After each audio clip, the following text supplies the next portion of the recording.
On BBC One and iPlayer with Jermaine Chiles. And Alex Jones. Now that music can only mean one thing. The Apprentice is back tomorrow on BBC One, and tonight we'll see a brand new candidate. Our very own Roman Kemp going head to head with Lord Sugar in the boardroom. Go on, Roman. Did he give Roman a hard time? What do you Had think? to, surely. Probably. Had to. I hope so. And someone else who means business is our Nikki Fox. She is here with our Wednesday watchdog. Nikki, you're hired. Oh, that's terrifying. Thanks, Alex. Yes, tonight we are going to hear from the Facebookers who have been kicked out of their accounts while the scammers take control. And supermarket loyalty cards. You've been telling us they are not playing fair. Well, we've got some big news to share. Oh, thank you, Nikki. Also tonight, Red Nose Day is back, and it was announced today that it will be Sir Lenny Henry's last one. Wow. Lenny's co-creator of Comic Relief, Richard Curtis, will be here to tell us all about this year's plan to be funny for money. He will indeed. And also joining Richard is Joel Dommett, who'll be telling us how he and some of his comedy mates will be celebrating Sir Lenny Henry before he hangs up his red nose. Plus, we used to see architect George Clark in some amazing spaces, but now he's indulging his childhood dream of travelling across the United States. And we want to hear from you, so if you've got a question for Richard, Joel or George, get in touch in all the usual ways. But first, over to you, Nikki, for this week's Watchdog. Oh, thank you, Al. Now, according to the Citizens Advice Bureau, 40 million people, that is nearly 2/3 of us, were scammed in the first 5 months of last year. But with social media now on the scammers' radar, they're targeting not just the victim, they're actually posing as them to scam their friends and family as well. Facebook, used by more than 2 billion people worldwide to share stories about their lives. Our friends look forward to seeing what we're up to, but not when it's people pretending to be us. So here on Watchdog, we've been following Facebook and the hackers that use the site to scam us for years. This is definitely not our first rodeo. But now it's getting personal as people's own identities are being used to rip us off. Hang on, that is not me. Jemima from Devon enjoyed sharing her exploits with her 400 Facebook friends until December last year when a friend asked her if she'd been hacked. He'd sent across the image that had appeared on my profile and it was cryptocurrency related. So I immediately went in panic mode. And what did you do? The advice is to log into your account and change your password, but I couldn't get in. I was totally locked out. Scammers had taken over Jemima's account, and not only were they posting cryptocurrency adverts, they started contacting her friends directly, pretending to be her. In between the crypto posts, they post personal posts using my children, my friends, to make the account look authentic. Unfortunately, one of my friends did actually invest because she thought it was me, and she's been unable to get it back. It's stupid to say because it wasn't me, but I feel completely responsible. I'm just so angry and upset at the same time.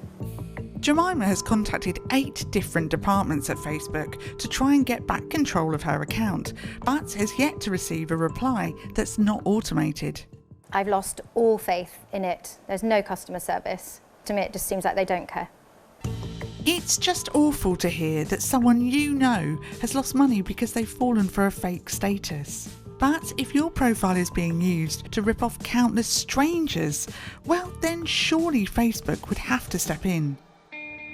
Husband and wife Mark and Alison from South East Wales realised there was something wrong with Mark's account when Alison started receiving messages from people she didn't know. These people had bought tickets via Facebook account saying that my husband had scammed them. We tried to log on to the page and we couldn't. It was as if it was me.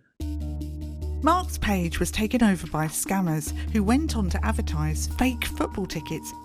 Alison immediately contacted Facebook, but it responded with, "We reviewed the profile and it doesn't go against community standards." And so the hackers continued, appearing to scam countless people of hundreds of pounds for non-existent tickets. And the messages turned ugly. They went at you, didn't they? Our actual postal address was on Mark's Facebook account. So for 3 weeks, I didn't sleep at all because I really thought somebody was going to be coming to the house. I don't actually think I will ever get over it. It was just horrendous for us. Yeah, sorry. Oh, don't. With nowhere to turn, it was time to play the scammers at their own game. Mark, his family and friends started putting angry emojis on every advert for tickets they could find coming from his profile, which then caught the attention of the scammer. He came to me and said, "How can we stop this?" And I said, "Send me the email and the password and I'll have my profile back and I'll stop it." We managed to get it back and then be able to delete it. It's disappointing from Facebook's view. They didn't want to know.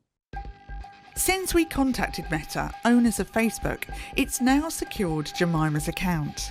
It told us it does take the safety and security of its community seriously and has a security feature, Checkup, and users can visit their help centre to keep their accounts secure. Although both Mark and Jemima tell us that despite following all the guidance, they couldn't get Facebook to return their accounts. Facebook didn't reply to us about these concerns. Facebook, we've had to investigate users' profiles being hacked before. People trust you to keep their accounts safe, and when they're not, they need you to engage with them. Otherwise, you're going to find yourself with 0 followers. And if you or someone you know has been scammed and you want to warn others, then do let us know and we can help you do just that. You can email us watchdog@bbc.co.uk or we're on @BBC Watchdog on the socials. Now we are talking loyalty cards. So last week, the Co-op announced that it was scrapping its traditional loyalty card. Now, this is where you earned loyalty points as a way of getting money off your shop. What they do now is offer customers the chance to sign up to a card, which enables them to get products at a discounted price. So 2 pints of milk, for example, in the Co-op costs £1.35, but with a members card, it's £1.25. Right, so in order to get these cheaper prices then, you have to sign up for one of these loyalty cards. Exactly out, that's right. And it's a similar story at Tesco and Sainsbury's. Now, whilst Clubcard and Nectar card holders do still earn points, you have to have one of these cards if you want to get the lowest prices. Now, it is also worth saying there are other supermarkets out there doing the same thing too. It feels like you're getting penalised kind of for not having one of these cards rather than rewarded for having one. Yeah, that's right. And we've been hearing from many of you about how you just don't think this is fair. So Steve from Bristol got in touch. He says he finds it frustrating that he has to pay a higher price if he forgets his Tesco Club card. He feels as though the price difference can often be significant and that it's just not fair in a cost of living crisis. Yeah, well, you know, surely we should all be getting the cheapest price possible. Yeah. And we must remember as well that some people just don't have the ability to sign up or they don't want to give away their data. And it turns out we're not the only ones looking into this. No, because yesterday the CMA, Competition and Markets Authority. She was a bit late there. Oh, she was. Sorry, I was like, what is it? Yeah. What is it? What is it? Right. You're normally speedier than that, Jones. Slap on yes, the wrist. The CMA announced that it too is looking into a review of supermarket loyalty pricing. But the CMA has said that it won't have an update on its investigation until the summer. So what are the supermarkets saying about all of this? OK, JJ, well, Tesco says its customers have full control over what they choose to share and can decide to opt out of marketing entirely, yet still access the benefits of a Tesco Club card, including Club card prices. Sainsbury's says Nectar Prices gives its customers access to thousands of extra savings on top of the ability to earn and redeem points. Over Christmas, customers shopping with Nectar Prices saved on average £16 on an £80 shop.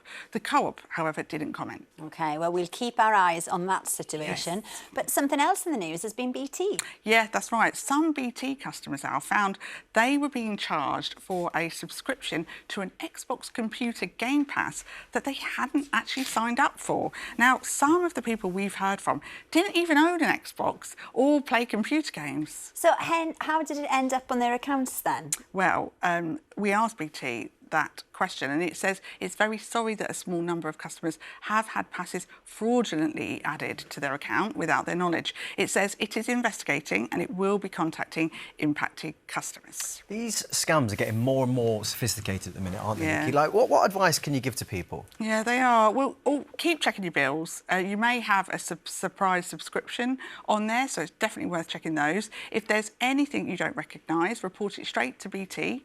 And also your bank as well. And then, of course, let us know. It's watchdog@bbc.co.uk on email or @BBC Watchdog on social. Now, Oh. On a lighter note, congratulations are in order to Miss Nikki. Go on, share with the group what's happened. Well, sorry, fellas, but on Friday... I'm joking. On Friday, I got engaged to my lovely partner, Dave. Oh, congratulations. Love it. That's so nice. That's brilliant news. He's put a ring on it. Good man. Good man. Oh, Thank you very much, Nikki. And good luck with the wedding as well. Thank you, All the planning and everything that goes with it. I'll help you plan. Thanks, I Sam. love a wedding. Yeah. I'll stay out of that one. Right, still to come tonight, we'll be chatting to Comic Relief co-founder Richard Curtis, comedian Joel Dommett and architect George Clock. But first, get ready for more bust-ups and battles in the boardroom as The Apprentice is back tomorrow night. Our very own Roman Kemp took one for the team and went head-to-head with Lord Sugar for his toughest interview yet.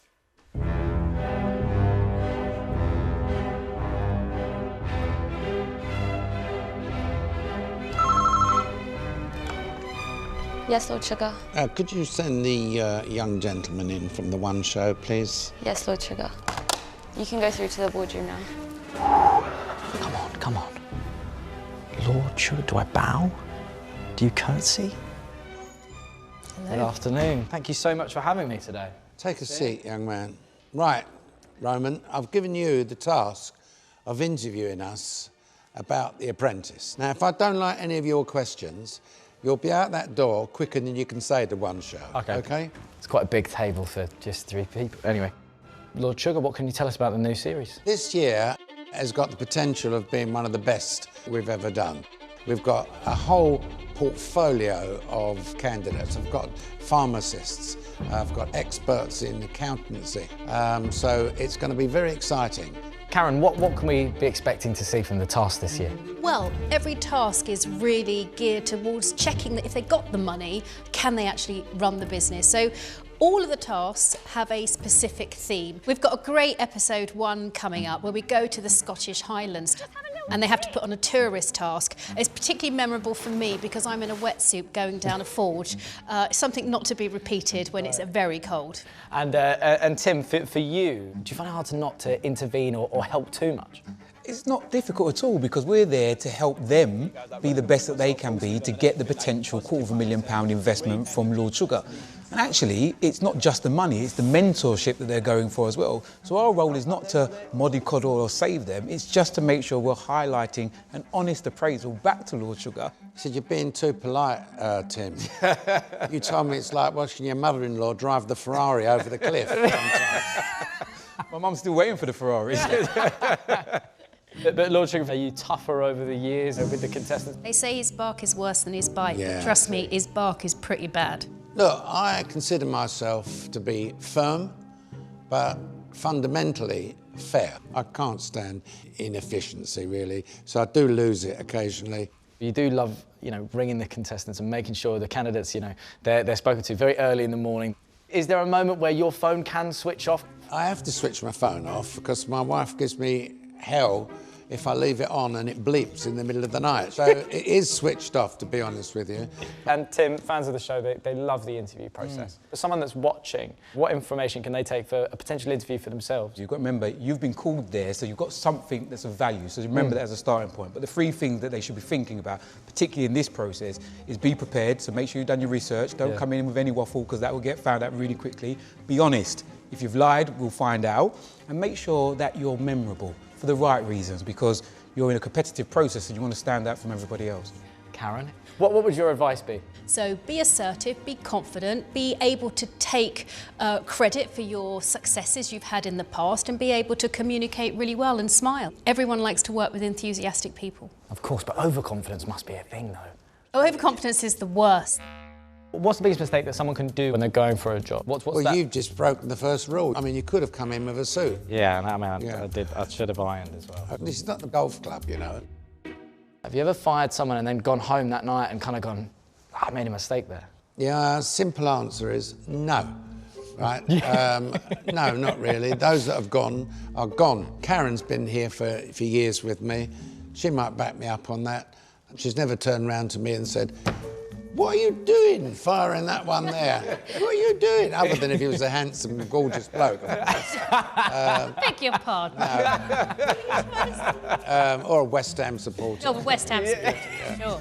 Back them all the way. Yeah. Well, Roman, I've given you enough time here. The first mistake you made was coming here dressed like that. And more importantly, you're an Arsenal supporter, so you're fired. Thank you for the opportunity. I still think we'll finish above you next season, I'm sorry. That is a good decision from Lord Sugar. I knew you'd have something to say about that. What's he on about? Finishing above Spurs, not happening.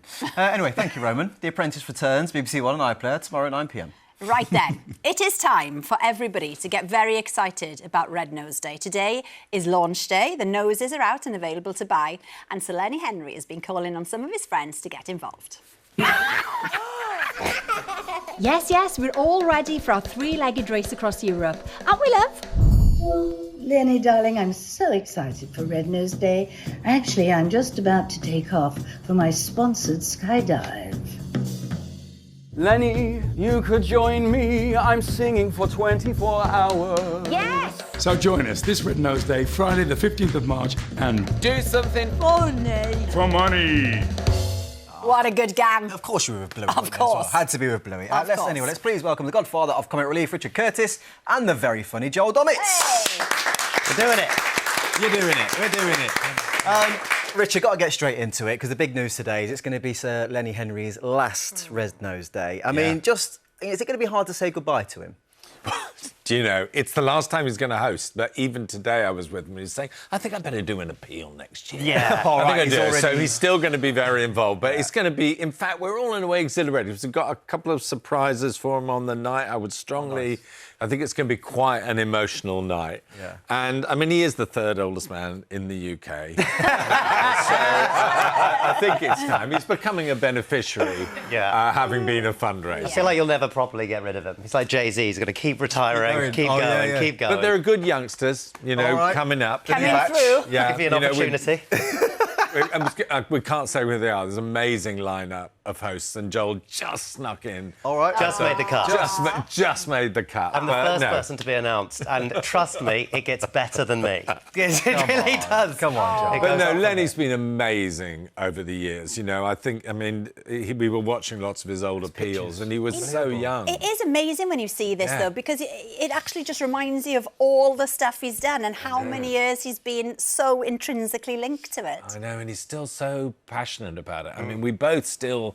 The world's tough at the moment, you know, the food poverty in this country when we started with, you know, poverty in Africa and mental health issues that have been pushed up, particularly by COVID, and so many issues with, you know, refugees dying in the seas and stuff. So we're more passionate than ever, so I don't think, you know, he'll ever give up on caring about that. No. Brilliant. And we are delighted because we're going to be doing, aren't we, a special programme, like a tribute to Sir Lenny as well. Which will be very thank you special. so much. And we want you to get involved. More details coming soon on that. But Joel, before the big night on television, there's a comedy gala. There is. With you and some other comedians. It's at the Palladium, and the lineup is unbelievable. It's so, so good. You've got Rosie Jones on there, you've got Aisling B, Sarah Pascoe, and it's like, it's unbelievable. And Lenny's obviously going to be hosting that as well. And so it's a real pleasure to be involved with that and sort of get back to sort of the comic relief roots and just do some stand-ups. Great. Yeah, nice. It's good fun. You're going to be hosting on the big night as well, which is... like you said, it's an honour. Such a dream. Yeah. Like, it really is. I remember watching it as a child, as we all do, and just being that... There's just sort of... Just the fact that I'm involved... In fact, I'm sat on a sofa right now with Richard Curtis. It's blowing my mind right now. Come on, let's hold You're hands. not going to have many lines on the show, let's face it. When they introduce you, you'll give a nod, and then at the end you'll say, and now it's the news. I'm going to keep giving him compliments until he gives me another year. That's what I'm looking for. Amazing. Now, you know what Richard Curtis is very good at? Obviously, rom-coms and films, but also getting people to do things they don't really want to do, all in aid of raising money, of course. I mean, I've been there. You've convinced me to do a million I'm so glad you didn't die. Otherwise, you wouldn't be doing this show. It was very close. I was so relieved. But this year, you're really focusing on the people at home and getting them involved and wanting them to raise some money. That's absolutely right. I mean, I would really say to everyone today, just like give it a bit of thought after this show is over. Say, what can we do? You know, can you do a bake sale? I was with Chris Evans this morning and he said, have odd shoe day at school where every child has to wear two different shoes. Typical of Chris Evans to You come know, up with but that. go into your school, ask the teachers if you can do some stuff for that. Do stuff at home if you play sport, if you're in an office, because honestly, if you raise 10 quid, that actually pays for 100 meals for people who are hungry for free. You know, the maths is so extraordinary. And the more when you ridiculous get around the a charity. better. It's just like anything that you can think of in your brain, go for it, go to your schools, sign up for anything and just try and just raise some money for an amazing charity. We stuck my son to the front door of our house with gaffer tape when he was 10. And then we sent photographs to his godparents. And they each sent in, they immediately said 10 quid to get him off. Essentially a hostage scenario. It's a hostage situation. There'll be all these children now stuck to the across the UK. But sponsored silence, you know, that's good. That's good. We'll do that in our house. Ideal. Yeah, came on the one show, sponsored to say nothing throughout the show. See if you can do it now. No, we've got to go. It's okay. Quickly, though, the noses. Yes. And they're great. you brought a rare one. Yes. Yeah. This gold one I'm seeing here. So we've got the red ones, which are the standard ones, and then in every 166 that you buy, it's completely random, will be a gold one. Oh, put it on. It's so beautiful. You look like a Greek god. Oh, look at that. There we go. I like it. They're fantastic. And this one, laugh till you're blue in the face. So it's Amazon. You go on, you order them. I think they're the sweetest ever. Go and get them, people. Go and get them. Well, thank you to you both. Comet Relief's Red Nose Day is back on Friday, the 15th of March, and tickets are available for the Comet Relief live at the London Palladium, which is on Monday, the 26th of February. Lovely. Time now to bring on another guest. He's left his amazing spaces in the UK behind to soak up some architecture across the pond. Yes, indeed. But before we chat to George Clark about turning his childhood dream into his new series, let's take a look at his adventures in America. That is a rock star of a house. It's a brilliant way to see building. Do you feel like you've got the urge to just keep collecting? I'm gonna keep doing it till they plant me in the ground. It's like a skyscraper, but then it's just dropped on its side. I mean, look at that! To be standing here now seeing that is unbelievable. Glad you enjoyed it. Oh, loved it. Please welcome George Clark. Oh, George. Now, we love your programmes. Thank you. Big fan. But this time, you're going on your holidays. Yeah, don't tell Channel 4 that. Get in trouble. I couldn't enjoy it that much. Why did you choose, then, to make a series there in the States? Do you know what, to do an architectural travelogue, I thought, where can I go where everything's really positive, really big, and what countries had one of the biggest impacts on UK culture in the last 40, 50, 60 years when it comes to car design, house design, everything. And I just thought America's got to be the first place that we go to. Yeah. So, yeah, we did East Coast, West Coast, Deep South, and saw completely different architecture, different buildings, and met some quite phenomenal people. On that, you mentioned all these places that you went to in America, George. I mean, why was it that you wanted to visit the Space Center in Florida? So my dad used to be like an amateur astronomer, and he really got me into space when I was a kid. And obviously I was like too young to see the moon landing and stuff like that, but it had a massive impact on me. So my house was full of books that my dad owned, all about space and travel. And that's all positive stuff, isn't it? It's like the American dream.